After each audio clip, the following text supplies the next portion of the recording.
Vida. Ok, entonces se recuerdan, buenas noches, vamos a empezar. Buenas noches, licenciada.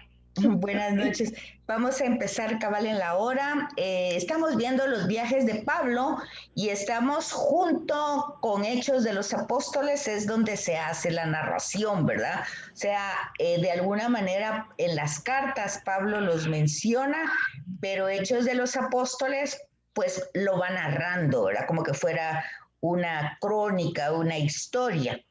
Entonces les puse para que ustedes vayan en la línea de lo que estamos haciendo, de que vieran los capítulos del 13 al 18, ¿verdad? Sí. ¿Sí pudieron? Sí, licenciada. Sí. Va. ¿Algo que quieran contarme antes de empezar? ¿Alguna duda, pregunta, inquietud de lo que leyeron? Sí, Julita, dígame. Licenciada, la acción del Espíritu Santo, que ellos tenían planeado ir a un lugar, ¿verdad? Según, ¿verdad?, la evangelización. Y dice que en 2 oportunidades el Espíritu no los dejó que fueran para allá, ¿verdad? Ajá. Yo asumo que en oración, ¿verdad? Seguramente los dirigía, así como Pablo tenía visiones a veces, ¿verdad? Para dónde tenía que ir o dónde se necesitaba, ¿verdad? Eso me impresionó, licenciada. Tan lindo, ¿verdad? Ah, pues qué bien, Julita. Qué bien. Sí, realmente inspira, ¿verdad? habíamos dicho que Hechos de los Apóstoles también, pues que el nombre, ¿verdad? Que Hechos de los Apóstoles, pues que no se mencionan los nombres de muchos apóstoles, sino que más que todo hace énfasis en Pedro y en Pablo.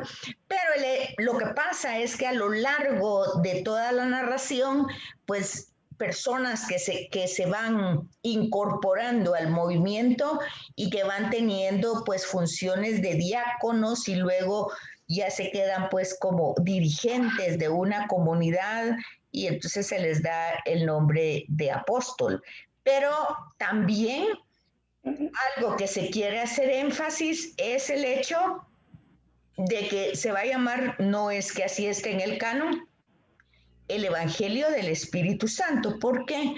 Porque la misión, o sea, la expansión, todos los acontecimientos que van pasando van dando la oportunidad de que el mensaje se vaya desarrollando por distintos lugares, o sea, se vaya expandiendo. El mismo hecho de la destrucción de Roma, que diga de Palestina, hace que todos salgan dispersos, ¿verdad? Y con ellos el mensaje. Y las comunidades entonces empiezan a formarse. Entonces, también se le llama Hechos de los Apóstoles, el Evangelio del Espíritu Santo, justamente por lo que usted acaba de decir, Julita.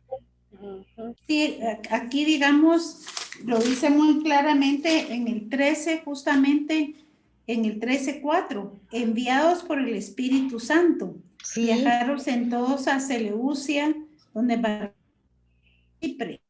Ajá.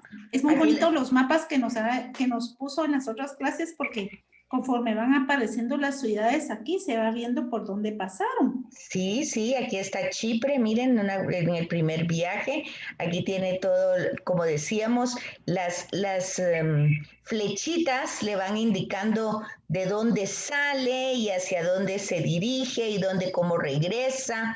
Y ahí tenemos en los capítulos 13 y 14 la narración del primer viaje, ¿verdad? Y ya vimos la cantidad de kilómetros que caminó, y ya vimos dónde está Jerusalén y en qué parte es donde desarrolla el primer viaje, la primera misión, ¿verdad? Esa era la idea de leer capítulos 13 y 14, pero vamos a seguirlo viendo. Aquí solo estamos en el mapa, ¿verdad? Para ubicarnos. Luego, aquí está el segundo viaje, que iba del capítulo 15 hasta el capítulo 18, ¿verdad? Aquí creo que fue donde nos quedamos hace 8 días, ¿verdad? Viendo todo este recorrido. Siempre ven ustedes aquí que está en Jerusalén y luego Esa es la controversia en Antioquía. Sí, aquí se da. Eso es, ¿verdad? Eso es cuando se da eso. Sí, de la circuncisión. Pero ¿qué tiene que ver eso con la carta de los Gálatas? Porque la carta de los Gálatas habla sobre eso. Sobre el tema doctrinal.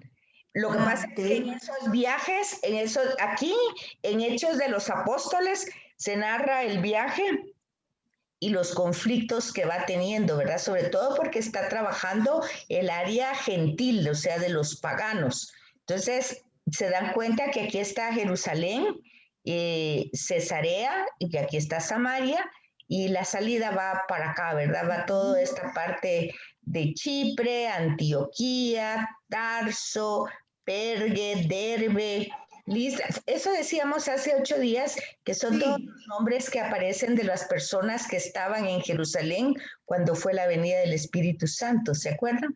Sí, Antioquía de Pisidia, Troas, Filipos, y aquí es casi, si se dan cuenta, aquí están todas las comunidades en este segundo viaje. Corinto, Tesalónica, Filipo, ¿verdad? La carta a los filipenses, la carta a los corintios, Éfeso, a los efesios, ¿verdad? Sí. ¿Qué otro tenemos aquí? Bueno, es que aquí hay varias comunidades ya en el segundo viaje. Y luego tenemos este mismo segundo viaje, pues visto ya desde otra forma, pero es el mismo recorrido, claramente, ¿verdad?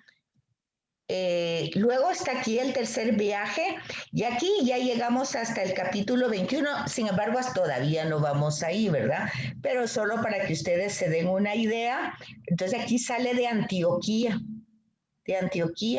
y vean, Tarso, Derbe, se fijan que vuelve a hacer casi el mismo recorrido, va encontrando otras comunidades, unas que ya había formado, otras que son nuevas, pero todas son casi lo mismo, un poquito más extenso, porque luego vuelve a regresar aquí a Cesarea.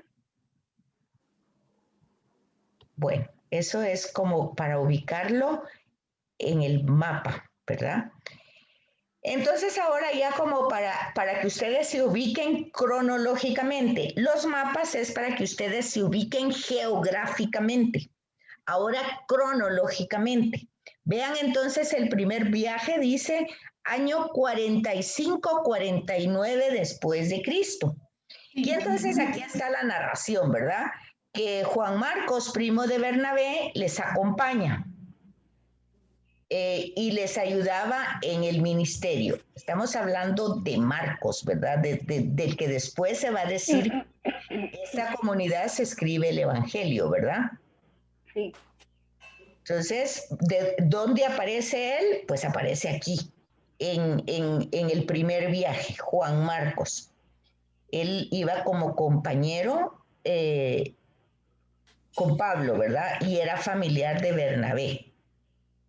Y entonces aquí ya vemos lo que se desarrolla en los capítulos que ustedes leyeron. Bernabé y Saulo son llamados por el procónsul Sergius Paulus. Se enfrentan a Elimas, que era un falso profeta, es castigado con la ceguera. ¿Se recuerdan esto? Ya más o menos lo habíamos visto. Sí. Este profeta, pues de alguna manera hacía negocio, ¿verdad? Y entonces cuando llega Pablo, pues se siente envidioso de ese problema, ¿verdad? Porque va a perder un poco pues las ganancias. Y Sergio Pablo cree, porque se impresiona con la doctrina que va desarrollando Pablo, que es la doctrina del Señor, ¿verdad? Luego pasa a Antioquía de Pisidia, de Pafos. Pablo y sus acompañantes se embarcan a Atalia y llegaron a Pergue. Eso fue lo que vieron en el mapita. Juan Marcos regresa a Jerusalén. Ellos continuaron a Pisidia. En Sabat entran a la sinagoga. Pablo pronuncia un importante testimonio. Vea, este es el capítulo 13 y si ustedes lo leyeron, van llevando la hilación. Solamente aquí estamos dando, ya vimos la geografía, la cronología y entonces estamos viendo la narración de la historia, ¿verdad? Ya vimos también que Pablo se dirige siempre que llega a un lugar primero a los judíos. Y en esa predicación hay un resumen. Dijimos en su momento que eso se llamaban sumarios. Hay sumarios cortos y sumarios grandes. Y entonces se dirige primero a los judíos como varones israelitas y los que teméis a Dios, porque acuérdense pues que aunque tuvieran diversas interpretaciones, todos creían en un solo Dios, ¿verdad? Por eso les llama hermanos, ¿verdad? Y temerosos de Dios. Esa es la primera parte. La primera parte es una síntesis de la historia de Israel, por eso se llama sumario, y pretende mostrar cómo Jesús es, pues, es la promesa cumplida. Todo lo que se ha dicho en toda esa primera parte como síntesis de la historia de Israel tiene como objetivo mostrar que Jesús pues es la promesa cumplida, ¿verdad? Y que realmente no es ningún extraño, realmente era esperado, era anunciado. Pero los judíos se llenan de envidia, se rebelan contra los apóstoles y pues Pablo y Juan Marcos dejan a los judíos y se van a los gentiles, ¿verdad? Y en esta cita de Isaías 49:6, ellos pues se enfocan de que realmente pues la predicación era primero para ellos, pero como no la han querido, pues entonces esta luz se va a los gentiles y ahí es como la salvación se va a ir desarrollando por toda la tierra, ¿verdad? Se digan ustedes que por ejemplo, ayer en el tema de la Santísima Trinidad, pues se utiliza, vayan por todo el mundo bautizándolos en el nombre del Padre, del Hijo y del Espíritu Santo, ¿verdad? Este es como el querigma que ellos van anunciando. Y entonces, ya en el capítulo 14, del 1 al 20, ya se va desarrollando, es siempre en este mismo primer viaje en Antioquía, Pablo y Bernabé, y ya ahora ya no va con Juan Marcos, ahora va con Bernabé, pasan a Iconio. Predican y conquistan para la fe una gran multitud de judíos y griegos. Y los judíos incrédulos pues excitan a la población en su contra.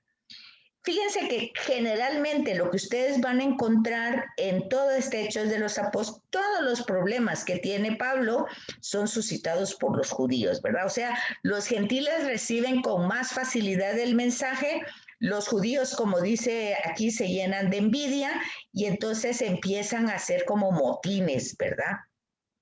Y cuando él ve pues que su vida corre peligro, acuérdense que el castigo de los judíos no es la cruz, sino es la lapidación o el tirar piedras, ¿verdad? Pero claro que no es piedrín, ¿verdad? No son esas piedritas chiquitas, sino las grandes masas de roca, porque pues Palestina casi que es una cantera, ¿verdad? Entonces todas esas rocas así era como morían las personas castigadas, ¿verdad? Luego, aquí en Listra y Derbe curan a un atrofiado Pablo cura a un atrofiado y eso ocasionó que le hicieran reverencia como que si fuera un dios. ¿Por qué? Pues acuérdense que estamos en una mentalidad mitológica, ¿verdad? Y los dioses pues se mezclaban con los humanos en la mitología tanto romana como griega, ¿verdad? Entonces no es extraño que cuando ven ellos algo diferente o un poco extraordinario, pues quieran darle culto al mismo Pablo, ¿verdad?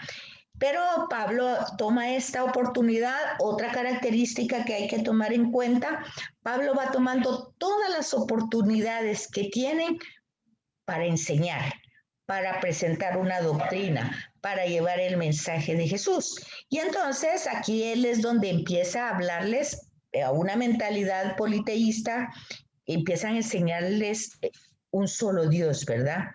Y el fundamento de estos argumentos, de esta enseñanza, son las escrituras, que ya dijimos muchas veces que lo único que hay escrito es la Torá. No hay nada, ¿verdad? Aquí, claramente, si es el primer viaje, todavía no se ha suscitado ninguna carta, porque en el primer viaje él está yendo, ¿verdad? Las cartas van a suscitarse en la medida de que él se va, porque lo van a apedrear, lo van a lapidar, y entonces deja las comunidades a medias. Al dejarlas a medias, él tiene necesidad, porque le llegan informaciones de lo que están haciendo, de lo que están viviendo, de la forma como han tomado el cristianismo. Entonces él utiliza ese tipo de situaciones para escribir las cartas. Entonces cuando aquí dice que utiliza el fundamento para argumentar su enseñanza de la escritura, pues claramente solo es la Torá, ¿verdad? No, ni siquiera podemos decir Antiguo Testamento ni Nuevo Testamento, porque no hay eso, ¿verdad? Solo está la escritura judía, que era la Torá.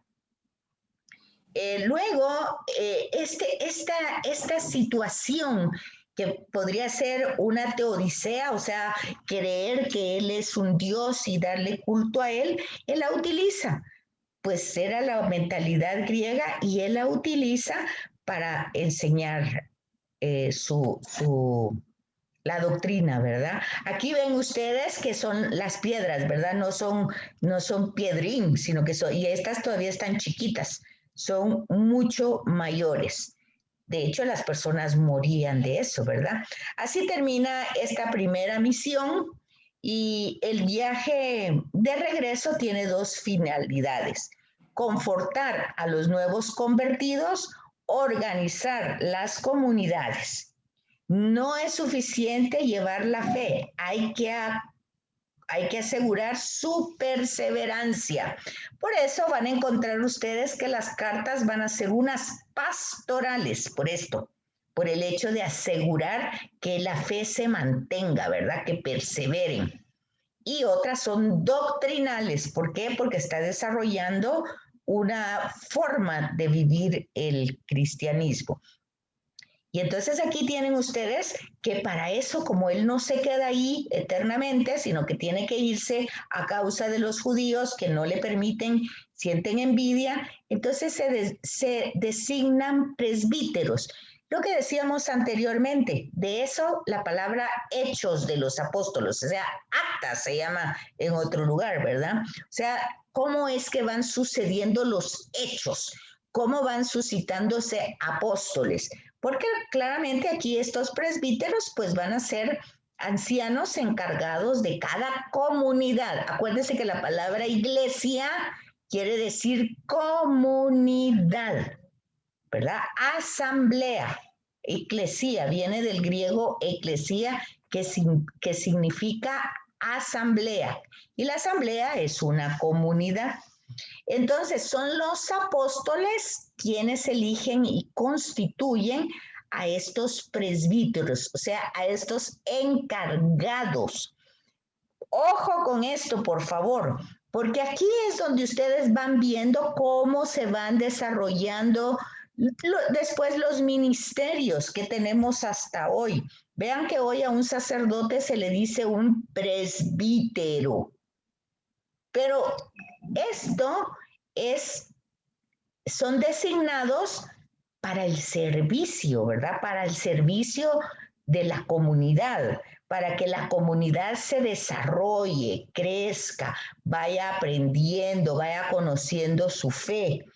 Que eso, ya lo habíamos dicho anteriormente, que es el presbítero, el anciano, el encargado, la diaconía, o sea, los diáconos, los que sirven a diferentes necesidades.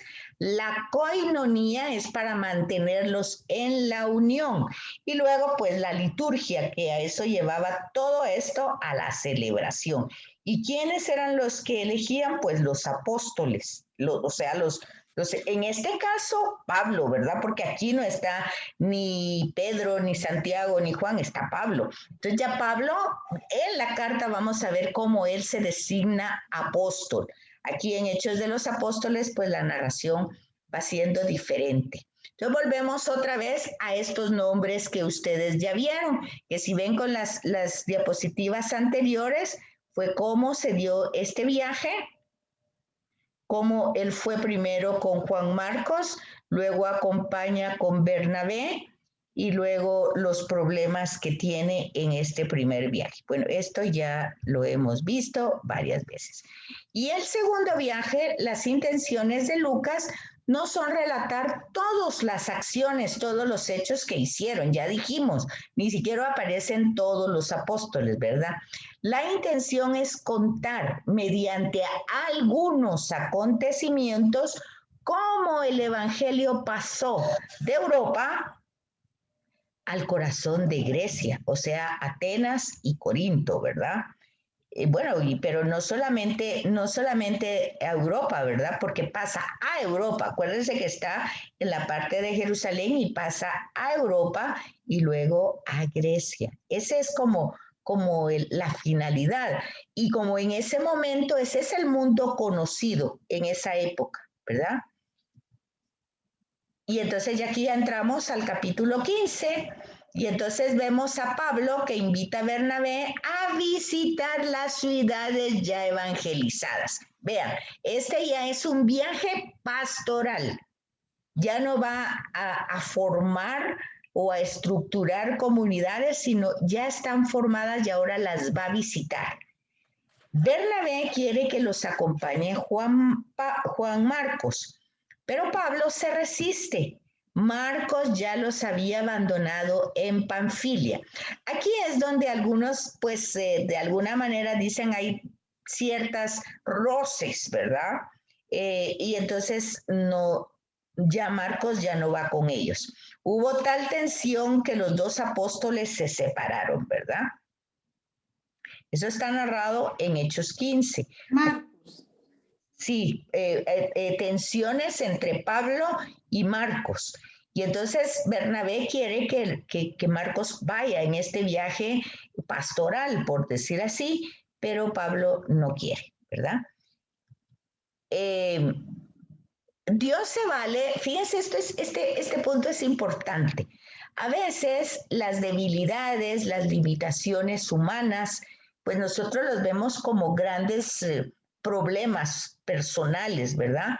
Pero aquí lo que vamos viendo en Hechos de los Apóstoles es que Dios se vale de las debilidades del hombre para llevar a cabo planes mayores, o sea, planes que no, a eso se refiere lo que decía Julita, cómo ellos tienen pensado hacer algo e ir a un lugar, pero los planes de Dios son de otra manera, son de otra forma y de alguna manera se desarrollan a veces a través de estas debilidades humanas, ¿verdad?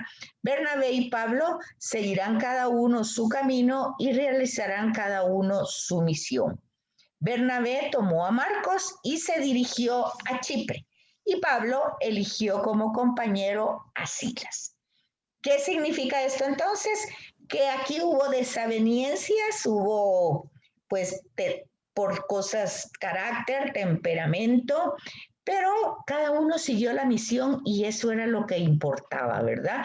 Bernabé, como quería que fuera Marcos, pues se va con él y a Chipre, ¿verdad? Bernabé dice, tomó a Marcos y se dirigió a Chipre y Pablo eligió como compañero a Silas. Hasta aquí no habíamos oído ese nombre, pero es lo que estamos diciendo, cómo se van uniendo otros nombres que no vamos conociendo y estos pues ya se van uniendo al ministerio de la predicación, ¿verdad? En este recorrido, pues los misioneros recorren Siria y Sicilia, afianzando a las iglesias en la fe. Ojo, que ya estaban fundadas esas comunidades. Acuérdense, la palabra iglesia es comunidad, ¿verdad? Entonces, ya están afianzadas, pero fíjense que es interesante que ustedes vayan notando algo. que desde el principio todas estas comunidades pues eran muy diversas porque están en distintos lugares, fíjense, son comunidades diversas. O sea, algo que caracteriza los primeros movimientos cristianos son la diversidad. Fíjense que cuando dice, por ejemplo, que la iglesia es una, católica y apostólica, pues nosotros vamos a ir entendiendo ya eso con historia de la iglesia, que todos los movimientos fueron variados y fueron muchísimos. Y por eso los concilios. Ya cuando vemos esos concilios, ¿de qué se trata? No se trata de uniformarlos en cuanto a que tengan una misma interpretación, pero sí intentan poner como parámetros, ¿verdad?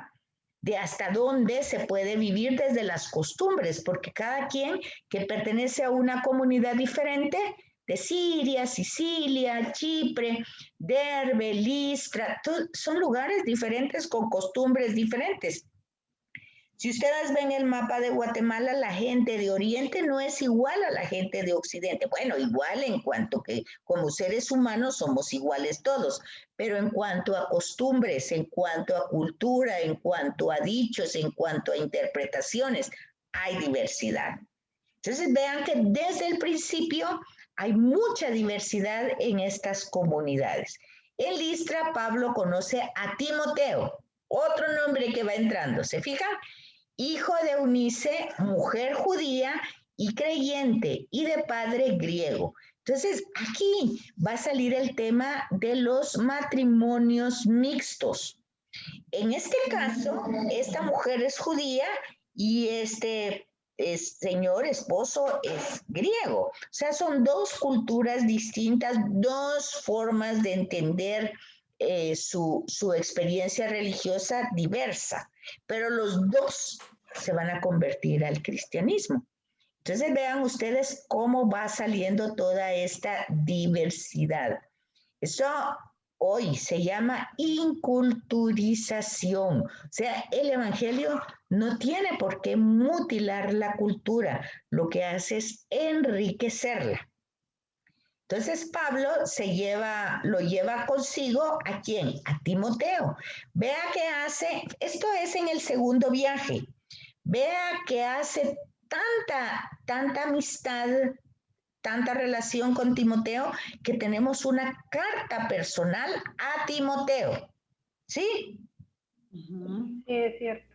Entonces aquí lo tenemos. Para él, ¿verdad?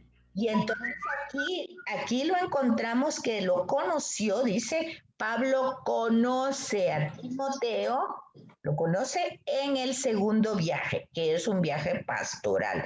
Pablo lo lleva consigo y será su colaborador hasta el final de sus días. Eso es en el 16, que lo toma como compañero. Sí, ajá, en el capítulo 16, exactamente. Entonces, lo que aquí Lucas quiere hacer notar es que el plan de trabajo de los misioneros, pues lo que dijo Julita, que iba siempre dirigido por el Espíritu Santo. ¿Cómo entienden ellos el Espíritu Santo? Pues es el Espíritu del resucitado, ¿verdad? ¿Verdad? Porque ya Jesús no está físicamente visible. Entonces, cuando ellos hablan del espíritu, es ese espíritu del resucitado que está actuando. Acuérdense que la promesa de Jesús es que va a permanecer con ellos hasta el fin de los tiempos, ¿verdad? Entonces, no es algo ajeno, diferente, no es algo que ellos se lo vayan inventando, sino que es la misma acción del resucitado que se va desarrollando, pero como ya no está físicamente, es su espíritu, ¿verdad?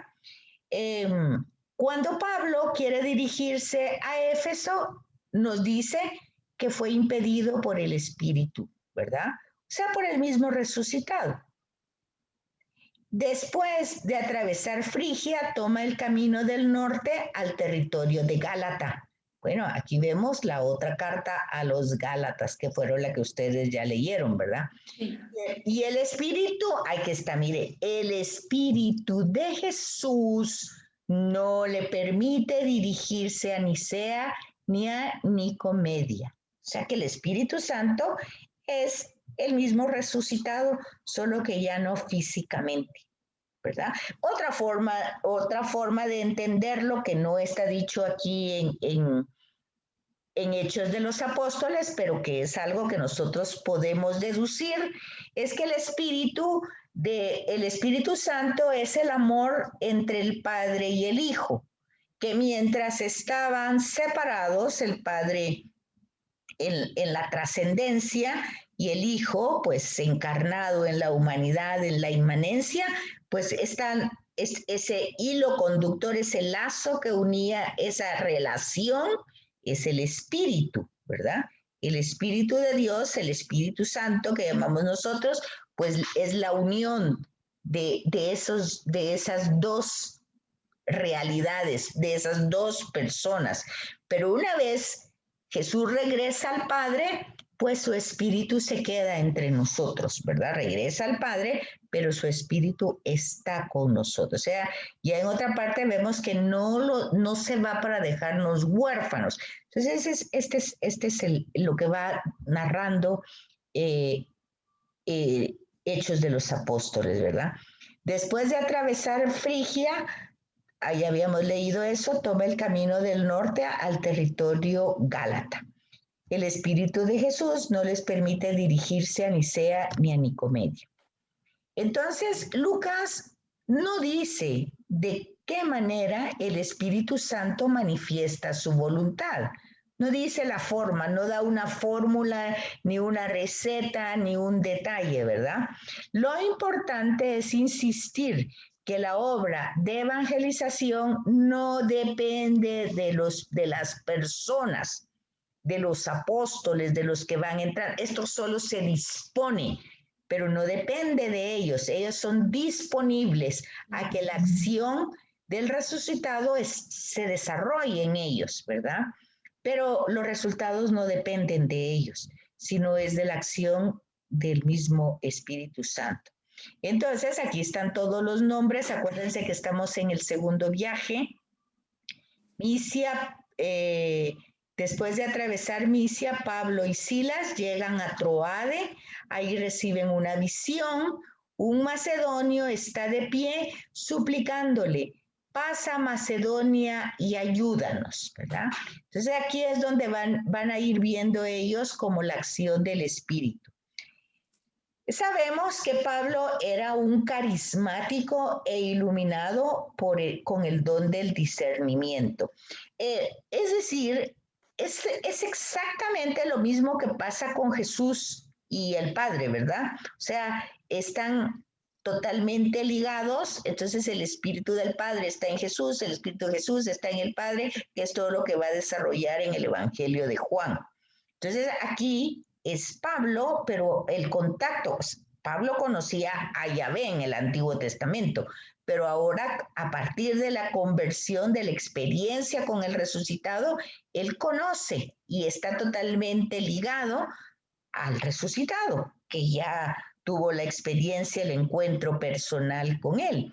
Entonces eso lo hace tener una serie de carismas como dones, como características, y eso lo hace que él pueda discernir y descubre en esa visión que el Señor, qué es lo que el Señor quiere.